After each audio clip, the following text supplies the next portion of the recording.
Bon, je suis très heureux, au nom du Point, de présenter cet entretien avec quelqu'un que j'adore, qu'on adore au Point, parce qu'il nous donne à voir l'islam autrement plus lumineux, en fait, j'allais dire, parce que donc, vous êtes notre coup de cœur de la fête du livre de Saint-Étienne, avec un livre qui est sorti hier, donc c'est presque une avant-première.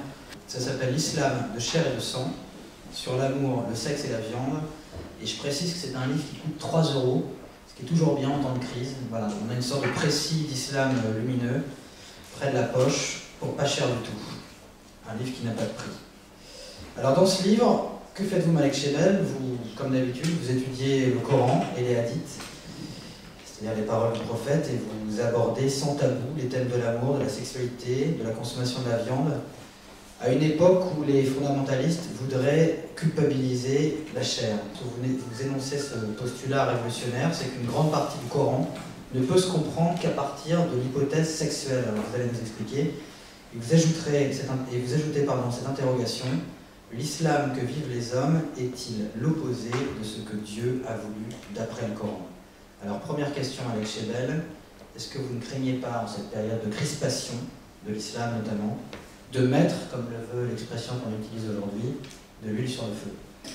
Non, parce qu'une religion authentique et sincère doit entendre l'appel de la chair. La chair, à mes yeux, est constitutive de l'humanité qui nous porte et vers laquelle nous tendons. Donc sans la chair, on n'est plus un être humain, on n'est même plus un animal, on n'est rien du tout. Et sans la chair, il n'y a plus de religion.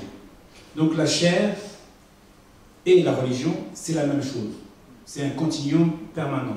Donc l'islam qui se priverait de sa dimension charnelle, de sa dimension amoureuse, de sa dimension de son symbolisme sexuel, n'est plus de l'islam. Ça devient de la violence, de la dictature. Alors, vous êtes totalement aux antipodes de ces interdits, mais je réitère ma question. On peine à vous croire.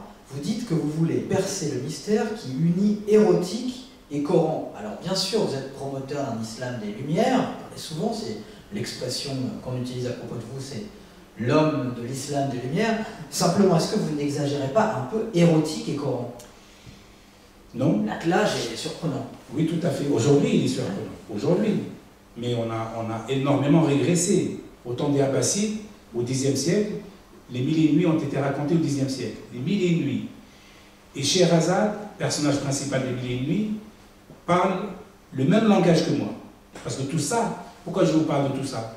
C'est pour casser le frein formidable de la culpabilisation par la religion, mais par ailleurs, ça peut être par la morale, ça peut être par la politique, ça peut être par l'argent, par différents systèmes d'endoctrinement. Moi, j'ai dit d'entrée de jeu, moi j'ai la hache qui casse tout ça, c'est la liberté. Par le biais de la liberté, je passe outre tous les interdits d'entrée de jeu. Moi, je dirais que tous ceux qui utilisent l'islam pour prêcher la mort et la guerre sont mauvais.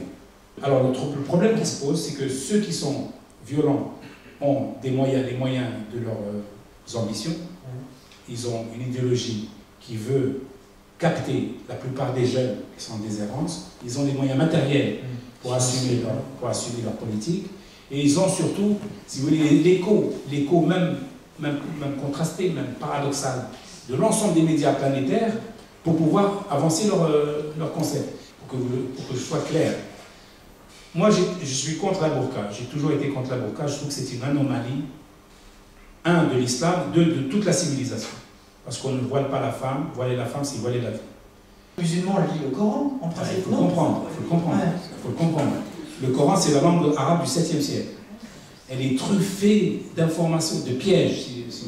C'est la langue du Moyen-Âge ici. La médiation est souvent défaillante. Pas toujours. Heureusement qu'il y a des théologiens qui sont excellents, mais d'autres qui sont approximatifs.